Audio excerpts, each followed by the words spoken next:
बिस्मिल्लाहिर्रहमानिर्रहीम। अस्सलाम वालेकुम। नॉलेज लैब चैनल में आप सबको खुश आमदीद। Class 9th physics new book chapter number 5 forces and matter self assessment question number 8 से लेकर 12 तक आज की वीडियो में हम डिस्कस करेंगे। तो चलिए वीडियो का आगाज़ करते हैं। क्वेश्चन नंबर 8 है, न्यूमेरिकल है ये। A wooden block of dimension 0.5 metre, 0.6 metre, 1 metre, यानी कि लेंथ, ब्रेड्थ और हाइट इस तरह से हमें जो है डायमेंशन उसकी दी हुई हैं। और कहा गया है kept on the ground has a mass of 200 kg, यानी एक ब्लॉक है लकड़ी का जिसकी डायमेंशन हमें दी गई हैं। 0.5 मीटर है, 0.6 मीटर है और 1 मीटर है। उसे ग्राउंड पर रखा गया है, उसका मास है 200 kg। अब वो कह रहे हैं कैलकुलेट करें मैक्सिमम प्रेशर जो कि वो अप्लाई करेगा ग्राउंड के ऊपर। ठीक है, मैक्सिमम प्रेशर हमें कैलकुलेट करना है। अब देखिए यहाँ पे डेटा बना लिया है मैंने। तो मास हमें पता था वुडन ब्लॉक का 200 kg है, डायमेंशंस पता है हमें 0.5, 0.6 और 1 मीटर। रिक्वायर्ड है हमें मैक्सिमम प्रेशर। अब देखो प्रेशर निकालने के लिए सबसे पहले तो हमें फ़ोर्स कैलकुलेट करना पड़ेगी, क्योंकि प्रेशर का फॉर्मूला होता है फोर्स अपॉन एरिया, जैसे कि यहाँ पे आपको नज़र आ रहा है। ठीक है, तो सबसे पहले फ़ोर्स कैलकुलेट करेंगे। तो फोर्स क्या होगी, वेट के बराबर होगी। तो वेट के लिए फॉर्मूला होता है mg। m हमें पता है, g ग्रेविटी होती है 10, ग्रेविटेशन एक्सेलरेशन 10, इसकी वैल्यू ले लेंगे हम अप्रॉक्सीमेट वैल्यू। तो 200 को 10 से मल्टीप्लाई किया, 2000 न्यूटन, ये हमारे पास आ गई फोर्स। अब बात करनी है एरिया की। अब एरिया के लिए देखें, उसने हमें 3 डायमेंशंस दी हुई हैं। अब हमें खुद से डिसाइड करना है कि कौन सी 2 डायमेंशन हम लेकर जो है वो एरिया निकालेंगे, क्योंकि एरिया जो होता है वो कोई 2 डायमेंशन को मल्टीप्लाई करके हमें निकालना होता है। ठीक है, अब उसने देखें हमें इन्फॉर्मेशन दी थी कि मैक्सिमम प्रेशर होना चाहिए। अब मैक्सिमम प्रेशर कब होगा, जब एरिया क्या होगा, स्मॉलेस्ट होगा। ठीक है, एरिया जब मिनिमम होगा तभी तो प्रेशर जो है वो ज़्यादा अप्लाई होगा, मैक्सिमम अप्लाई होगा। ठीक है, और प्रेशर का जो टॉपिक मैंने एक्सप्लेन किया था वहाँ पे ये बात बहुत अच्छे से एक्सप्लेन की थी। ठीक है, और डिनोमिनेटर में आ रहा है एरिया, तो मैक्सिमम प्रेशर के लिए ज़रूरी है कि एरिया जो है वो क्या हो, मिनिमम हो, कम हो। तो अब देखें ये इन तीनों वैल्यू में से कौन सी 2 वैल्यूज़ ऐसी हैं जिनको मल्टीप्लाई करने पर रिजल्ट जो है वो मिनिमम आएगा। ठीक है, मैं करके दिखा देता हूँ। देखें आपको ओरली 0.6 को अगर मैं 1 से मल्टीप्लाई करूँ तो रिजल्ट आएगा 0.6। 0.5 को अगर 1 से मल्टीप्लाई करूँगा तो रिजल्ट आएगा 0.5। लेकिन अगर 0.6 को 0.5 से मल्टीप्लाई करूँगा, जैसा कि यहाँ मैंने किया है, तो रिजल्ट आ रहा है 0.3।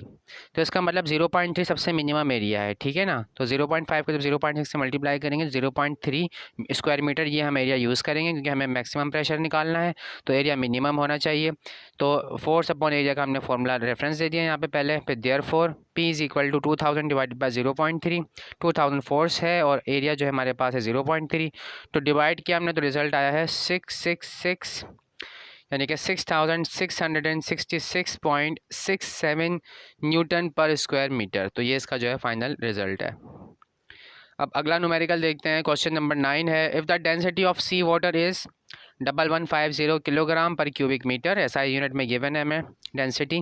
Calculate the pressure on a body of 50 metre below the surface of sea, यानी कि समंदर की गहराई में 50 मीटर नीचे प्रेशर निकालना है ऑब्जेक्ट के ऊपर। और डेंसिटी बताइए हमें समंदर के पानी की 1150। खारी पानी होता है समंदर का, ऐसे डेंसिटी जो है वाटर जो हमारे मतलब मीठा पानी जो है उसके मुकाबले में इसकी डेंसिटी ज़्यादा होती है, 1150 है।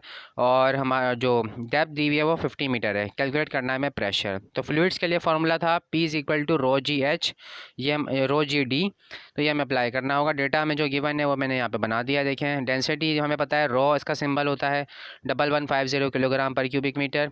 डेप्थ हमें गिवन है 50 मीटर। रिक्वायर्ड है हमें प्रेशर। तो फ्लूइड के केस में, लिक्विड या गैस के केस में प्रेशर का फॉर्मूला होता है P is equal to rho जी और डी, यानी कि density multiplied by gravity multiplied by depth. तो रो और डी की वैल्यू हमें डेटा में गिवन है। जी की वैल्यू हमें याद होती है 10 न्यूटन पर किलोग्राम या फिर 10 मीटर पर सेकेंड स्क्वायर।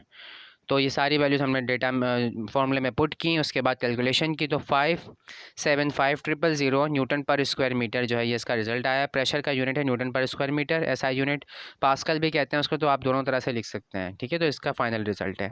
उसके बाद देखें अगला सवाल, क्वेश्चन नंबर 10 है, dam holds water at high altitude. Dam जो है वो पानी को ज़ख़ीरा करने के लिए इस्तेमाल किए जाते हैं। तो the walls of the dam are made wider at the base. अब जो दीवार होती है डैम की वो नीचे से जो है बेस के पास है, निचला जो हिस्सा है उसका वो बड़ा करके बनाते हैं, वाइड करके बनाते हैं, चौड़ा करके बनाते हैं, वहाँ थिकनेस ज़्यादा रखते हैं उसकी। तो वो कह रहे हैं इसका रीज़न क्या है। In case of fluids pressure is directly proportional to depth of liquid. Fluid के केसेस में, यानी कि जो लिक्विड हैं, जो गैसेस हैं, यानी कि हर वो चीज़ जो बहने की सलाहियत रखती है उसे फ्लूइड कहते हैं। तो फ्लूइड्स के केस में जो है प्रेशर डायरेक्टली प्रोपोर्शनल है डेप्थ के साथ, यानी जितनी ज़्यादा फ्लूइड की डेप्थ होगी उतने ही ज़्यादा जो है प्रेशर होगा। ठीक है, यहाँ पे फ्लूइड के लफ्ज़ लिखते तो ज़्यादा बेहतर था, क्योंकि यहाँ पे फ्लूइड की बात कर रहे हैं तो फ्लूइड यहाँ पे लिख दीजिएगा। Thus pressure increases with the increase in depth of the fluid. तो प्रेशर जो है वो डेप्थ बढ़ाने से क्या होता है, फ्लूइड की बढ़ता है। तो यही वजह है कि अब पानी जो है, डैम में पानी होगा, पानी भी एक फ्लूइड है, तो पानी की डेप्थ अगर ज़्यादा होगी तो वहाँ पे प्रेशर ज़्यादा होगा। यही वजह है कि गहराई में जाकर बेस के पास जो बिल्कुल निचला हिस्सा है वहाँ पर जो है वो डैम की जो विड्थ है, जो वॉल है उसकी जो चौड़ाई है वो ज़्यादा रखी जाती है, ताकि वो ग्रेटर प्रेशर को जो है वो बेयर कर सके, बर्दाश्त कर सके। ठीक है, they can bear the greater pressure of the water at the base. अब उसके बाद अगला देखते हैं जनाब सवाल। पास्कल्स लॉ से रिलेटेड ये सवाल है। In a hydraulic press a force of 100 newton is applied on the pump of cross sectional area 0.01 metre square. एक हाइड्रोलिक प्रेस है और इस पर फोर्स अप्लाई की जा रही है 100 न्यूटन की, और जिस जगह फोर्स अप्लाई की जा रही है वहाँ का जो एरिया है, क्रॉस सेक्शनल एरिया, ठीक है, जैसे पाइप को काटते हैं तो पाइप का जो सामने वाला हिस्सा है, गोलाई वाला हिस्सा, उसका जो एरिया है उसकी बात हो रही है। ठीक है, तो उसका एरिया है 0.01 metre square. Find the force that compresses a cotton bale. एक मतलब रुई का जो है एक वो है, गट्ठा कह लें आप, तो उसको क्या करना है, कंप्रेस करना है, रुई को दबाना है, कंप्रेस करना है। हाइड्रोलिक प्रेस की बात हो रही है यहाँ पे, एप्लीकेशन है ये पास्कल्स लॉ की। तो प्लेस्ड ऑन लार्जर पिस्टन, तो वहाँ का जो पिस्टन है वो लार्जर है, बड़ा है, उसका क्रॉस सेक्शन एरिया ज़्यादा है, 1 मीटर स्क्वायर है, या 1 स्क्वायर मीटर कह लें। तो वो कह रहे हैं कि कितनी फ़ोर्स के साथ वो कंप्रेस करेगा उस कॉटन बेल को, ये हमें पता लगाना है। ठीक है, तो फार्मूला अप्लाई कर दिया हमने जनाब, बुक में मौजूद है ये आपकी। पहले डेटा बना लिया हमने। अप्लाइड फोर्स है F1 100 Newton, cross sectional area of pump, दो तरह के, क्योंकि हमें एरिया दो तरह की फोर्सेस, तो इसलिए मैंने सब्स्टिट्यूट इस्तेमाल किए हैं, F1 और F2 और A1 और A2। तो अप्लाइड फोर्स है F1 100 Newton, cross sectional area जो है पंप का जहाँ पे फोर्स अप्लाई की जा रही है वो है A1 और उसकी वैल्यू है 0.01 मीटर स्क्वायर। लार्जर पिस्टन जो है उसका एरिया हमने A2 लिया है और ये वैल्यू हमें गिवन है 1 मीटर स्क्वायर। और रिक्वायर्ड है हमें कंप्रेशन फोर्स F2 हमें रिक्वायर्ड है, तो F1 अपॉन A1 बराबर होता है F2 अपॉन A2 के, पास्कल्स लॉ के मुताबिक। ये बुक में डेरिवेशन भी है, तो सारी वैल्यूज़ मैंने पुट कर दी हैं यहाँ पर।